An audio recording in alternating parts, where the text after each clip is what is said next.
वंचितचे रविभाऊ शेंडे यांचा प्रदेश अध्यक्ष ॲडव्होकेट सुनील डोंगरे साहेब यांच्या नेतृत्वात बसपात सामील. नागपूर जिल्हा प्रभारी पदी निवड.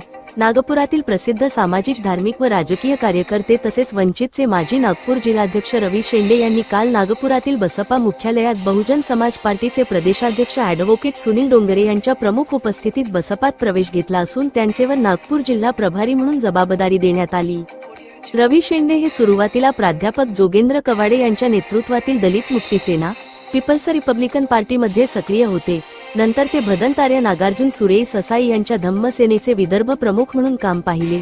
त्यानंतर प्रकाश आंबेडकर यांच्या नेतृत्वातील वंचितमध्ये अनेक वर्ष नागपूर जिल्हाध्यक्ष म्हणून सक्रिय राहिले. परंतु नेत्याच्या धरसोड वृत्तीमुळे रवी शेंडे यांनी वंचितला सोडचिठ्ठी देऊन बसपात प्रवेश घेतला.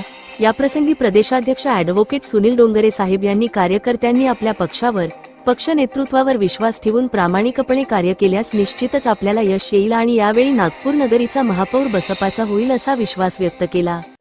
मागील आठवड्यात वंचित बहुजन आघाडीचे विदर्भ अध्यक्ष भगवान भोंडे, पूर्व विदर्भाचे संयोजक विवेक हाडके, प्रफुल्ल मानके यांचे सहित शेकडो कार्यकर्त्यांनी बसपात प्रवेश घेतला.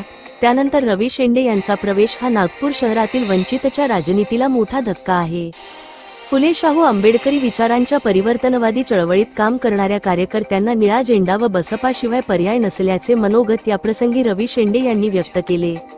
कालच्या या जाहीर प्रवेश सोहळ्याच्या वेळी बसपाचे प्रदेशाध्यक्ष सुनील डोंगरे, पृथ्वीराज शेंडे, प्रदेश मीडिया प्रभारी उत्तम शेवडे, प्रदेश सचिव प्रा सुनील कोचे, भगवान भोंडे, पूर्व विदर्भ झोन प्रभारी विवेक हाडके, प्रफुल्ल मानके, राजेश बोरकर, नागपूर जिल्हा प्रभारी राजकुमार बोरकर, नागपूर जिल्हाध्यक्ष योगेश लांजवार, जिल्हा महासचिव चंद्रशेखर कांबळे, विद्यार्थी नेते प्रा नितेश कांबळे, माजी मनपा पक्षनेते जितेंद्र गोडेस्वार, गौतम पाटील, संजय जयस्वाल, उमेश मेश्राम, राजू चांदेकर, रूपराव नारनवरे, ताराबाई गौरखेडे आदी प्रमुख पदाधिकारी प्रामुख्याने उपस्थित होते.